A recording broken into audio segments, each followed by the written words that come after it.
Dans l'actualité de ce jeudi, la place de la Nation sera-t-elle noire de monde ce vendredi 13? La COS M23 appelle à la convergence des luttes pour un impact considérable de la marche. Ébullition du Front social contre un éventuel troisième mandat du président Macky Sall. Libération de Guy Marius Sagna et ses 7 camarades. Le collectif de la société civile en fera désormais son combat de tous les jours.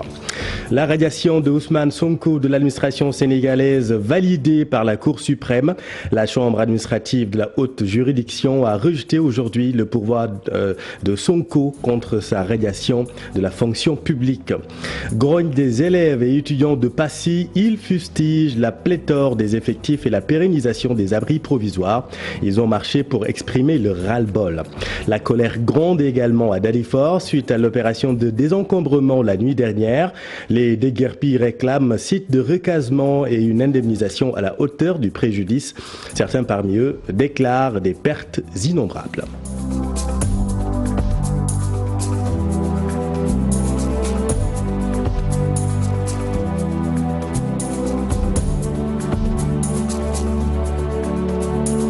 Mais d'abord, la Cour suprême confirme la radiation d'Ousmane Sonko. La Chambre administrative a enrôlé aujourd'hui la requête introduite par l'ancien inspecteur des impôts et des domaines pour contester sa radiation de la fonction publique. Vous le savez, Sonko a été radié de l'administration par décret présidentiel le 26 août 2016 pour manquement à l'obligation de discrétion professionnelle.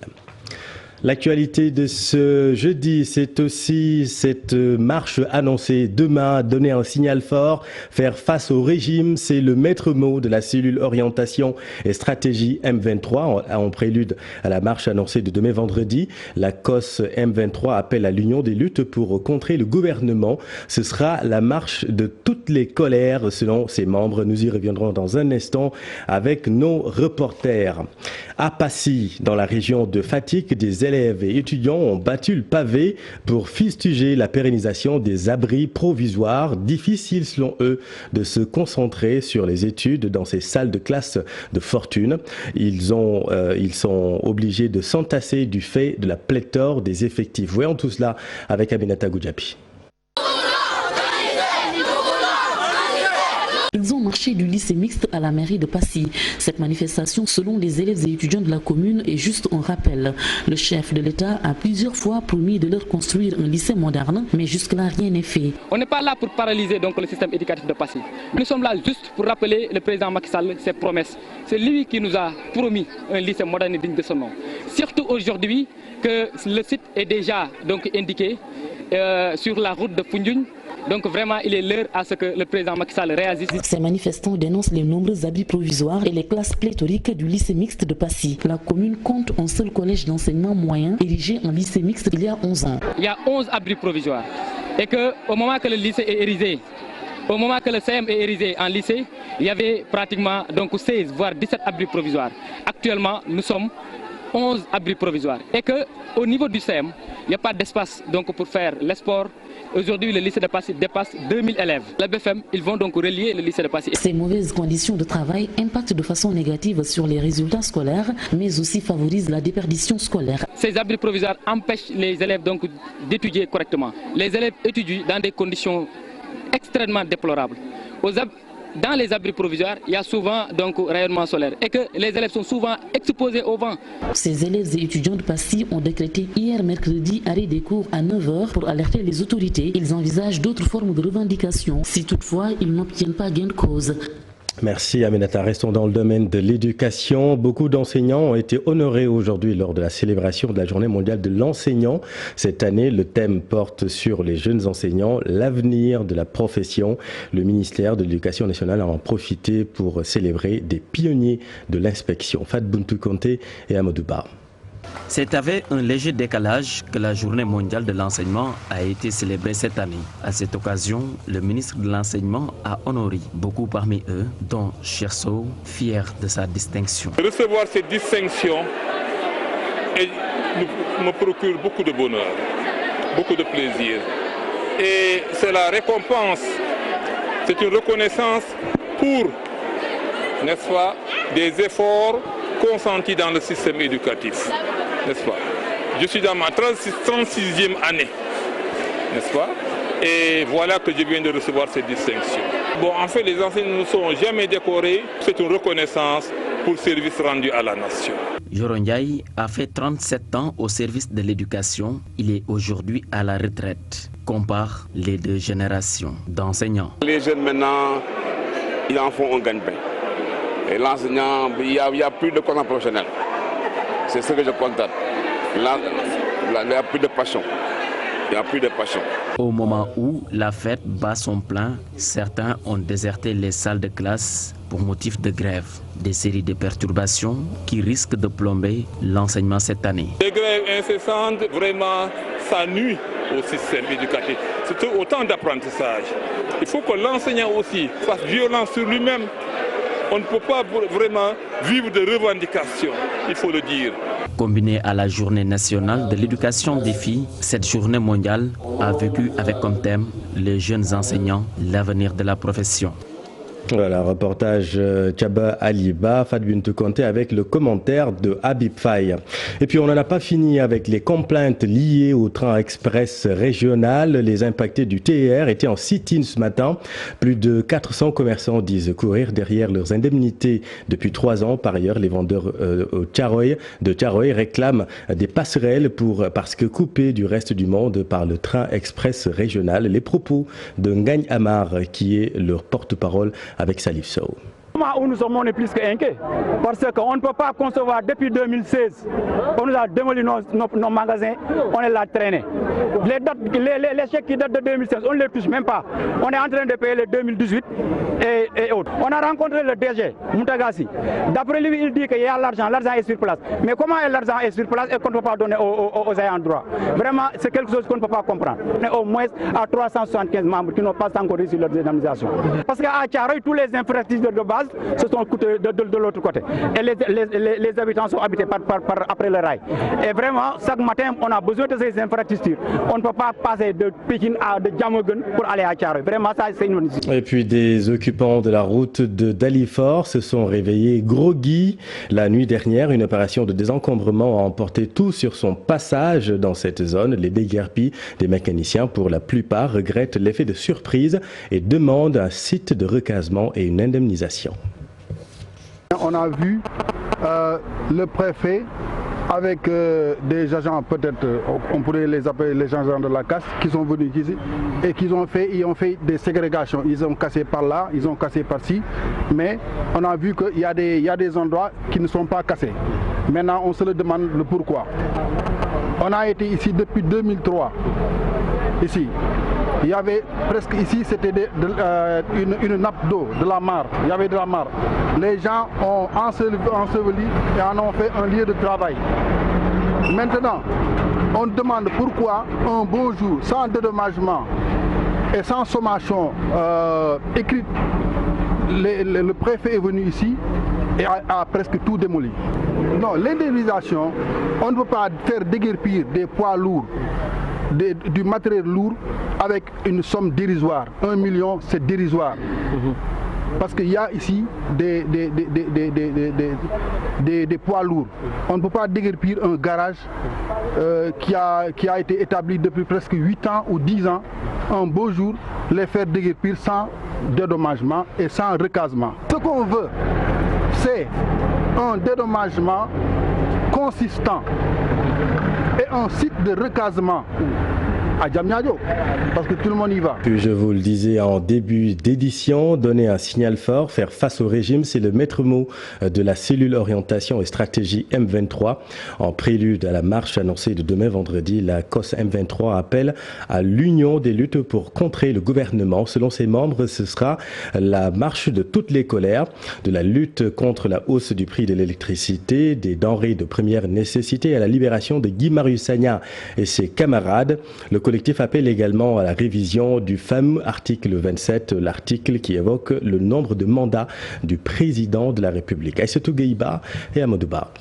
La libération de leurs confrères, c'est ce que veulent aujourd'hui les membres du COS M23, trouvant tout à fait légitime le combat contre la hausse du prix de l'électricité. Ils se joignent à la lutte et appellent à l'unisson. Nous lançons un appel à l'ensemble des forces vives de la nation, quand même pour qu'elles prennent conscience de la nécessité de l'union des forces pour porter ce combat pour la souveraineté économique, mais pour la souveraineté nationale. Il ne faut pas que l'on perde de vue que c'est nous qui avons mandaté effectivement ces gens-là. Inch'Allah, si Dieu nous prête longue vie, nous serons sur place. Autre préoccupation de la commission orientation et stratégie du M23, la révision de l'article 27 de la Constitution. Nous avons constaté que l'article 27 qui a favorisé, en tout cas, cette prétention au troisième mandat de l'ex-président M. Abdoulaye Wade est toujours d'actualité. Dans le contenu, dans la lettre. Dans l'esprit, nous avons la compréhension que ça en est fini pour 2 mandats. Mais dans la lettre, il n'a jamais été évoqué la dimension des 7 ans. Et c'est ce piège-là qu'on nous avait tendu en 2011 pour nous dire que le président de la République en était à son premier mandat. Alors dans la terminologie, les dispositions de l'article 27 à partir du référendum, nous sommes dans la même situation. Si nous en arrivons à une prétention d'un troisième mandat, mais le pays sera sans dessous. Ils ont l'opportunité aujourd'hui de régler ce problème à travers le dialogue, en mettant dans les réformes à venir la révision de la Constitution en son article 27 pour qu'on nous dise par une disposition transitoire que ce mandat révolu de 7 ans est comptable des 2 mandats du président de la République. Un combat que les membres du COS M23 comptent bien pérenniser. Ils demandent également des auditions dans l'affaire de la SDE pour les intérêts du Sénégal. Merci Aïssatou. Parlons maintenant de la campagne agricole. L'Union nationale interprofessionnelle des semences, préoccupée par la disponibilité des semences d'arachide du point de vue de l'UNIS. Cette présence étrangère dans la campagne de commercialisation et leur façon de faire est une menace pour la disponibilité des semences. Ils demandent au gouvernement d'organiser leur intervention à défaut de régler très tôt la question des semences. Suivons Modou Cham, président de l'UNIS, interrogé en marge de leur assemblée générale à Kaolack par notre équipe. Si on arrive à une année où ces semences-là, on dit que ça risque d'emprunter les marchés parallèles ou bien même se retrouver dans des conteneurs pour sortir du pays, c'est préoccupant. Je pense que l'autorité est préoccupée, on lui en a parlé, on lui a dit que véritablement, il faut que dans cette collecte, qu'on puisse s'organiser de sorte que on puisse permettre aux opérateurs semenciers de collecter d'abord les semences avant qu'on lance la campagne de collecte de l'arachide d'huilerie et de l'arachide d'exportation. Ce qui nous gêne aussi le plus dans cette dynamique, c'est que nous avons des étrangers qui sont parmi nous actuellement, qui collectent et qui ne connaissent même pas les semences au niveau du Sénégal. Donc tout ce qui se présente à eux, ils le prennent. Et généralement, c'est des gens qui prennent les meilleures graines. Et l'histoire montre que les meilleures graines, c'est les semences. Mais malheureusement, c'est des gens qui ne sont pas tellement édifiés sur le système semencier sénégalais. Ils ont aussi la liberté d'aller devant les cases de chaque paysan. Ils peuvent acheter là où ils veulent. Cela aussi, cela nous préoccupe. Et on a fait parvenir l'information au niveau de l'agriculture qui est en train d'y réfléchir. Je pense qu'il a été question de sortir un arrêté pour dire que maintenant toutes les collectes se feront maintenant au niveau des points de collecte. Je pense que si on arrive à le faire, cela peut-être nous permettra de régler cette question. Cela ne veut pas dire que nous combattons les étrangers qui viennent chez nous. Au contraire, c'est un marché pour les Sénégalais, c'est une chance pour les Sénégalais. Nous demandons simplement qu'on organise leur intervention. Lentement mais sûrement, Air Sénégal poursuit son plan de développement. Parallèlement à l'élargissement de la flotte, la variation des destinations, c'est également une priorité pour la jeune compagnie. À partir d'aujourd'hui, Air Sénégal dessert Dakar depuis Marseille et Barcelone. C'est peu vers après 15 heures que ce premier vol a atterri à l'AIBD avec 232 heureux passagers. Cheikh Diop, Djili Djemé. Sa deuxième présence sur le tarmac de l'AIBD et son premier vol commercial, l'avion A330 Neo de la compagnie Air Sénégal a réussi son voyage Marseille, Barcelone et enfin la destination Sénégal. Pour une ouverture de ligne, c'est vraiment pour nous une grande satisfaction. Nous avons débarqué avec plus de 230 passagers aujourd'hui qui viennent de Marseille et de Barcelone. Et c'est notre premier vol, donc ça donne vraiment un bon espoir. De l'avis des autorités, l'avion A330 Neo est de la dernière génération. Toutes les conditions de sécurité sont réunies. Air Sénégal, c'est encore une fois la deuxième compagnie au monde à avoir reçu ce modèle. C'est vraiment le dernier niveau de sécurité, de confort et de performance en termes de consommation de carburant et de coûts d'opération, de coûts de maintenance. C'est vraiment le meilleur qu'on puisse avoir aujourd'hui, y compris comparé à toutes les autres compagnies qui aujourd'hui atterrissent à Dakar. Ces passagers ont voyagé à bord de cet avion. Ils semblent apprécier le service. C'était correct. Le voyage s'est bien passé. On est parti en bonne santé, on est arrivé en bonne santé, alors c'est très bien.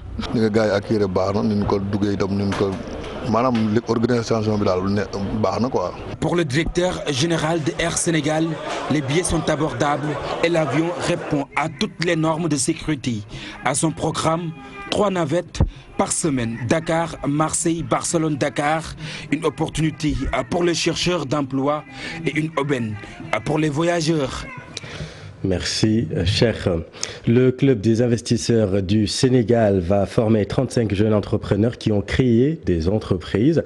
Cette formation sera portée sur l'importance des ressources humaines dans les entreprises. Pour le directeur exécutif du Club des investisseurs, le Sénégal est devenu un pays attractif et beaucoup de ses ressortissants reviennent chez eux et participent au développement économique du pays. Suivons Abdourahmane Diouf avec Maguette Souare Diallo.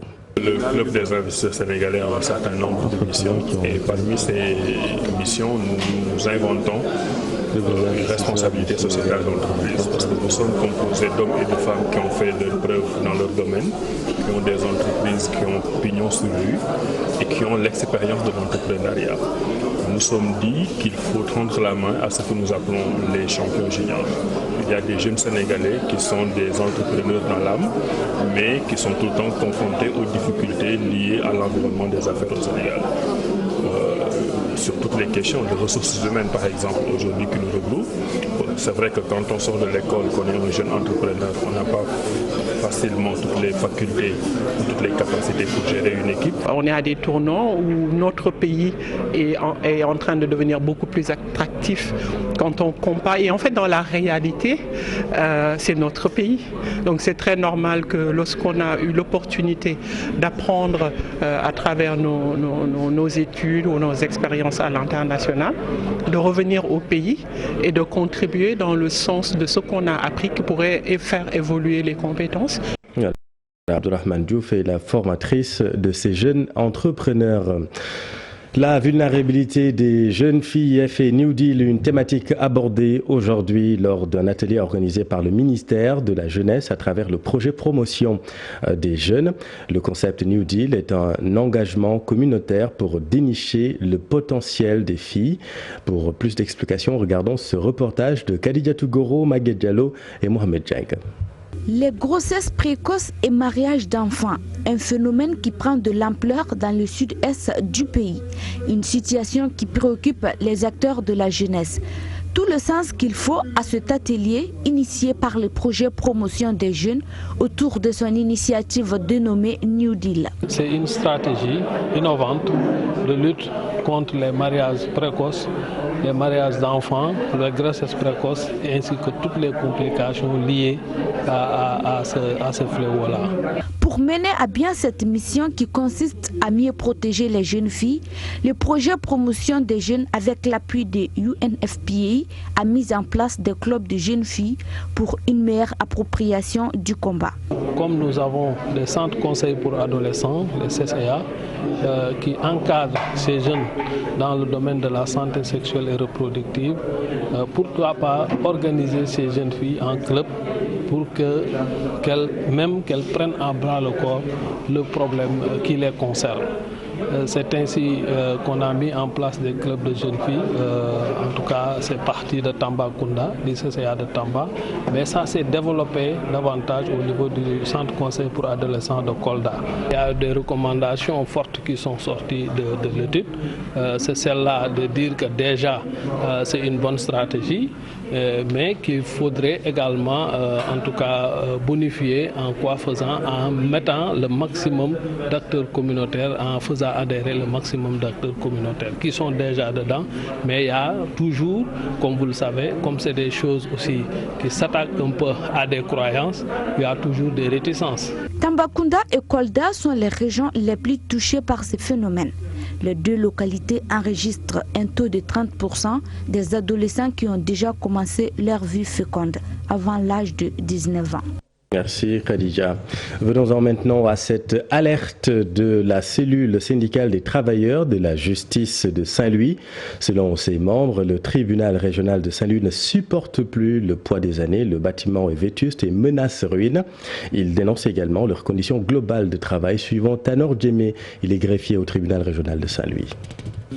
Si vous allez vers les toilettes, vous pouvez constater que l'état des toilettes est extrêmement grave.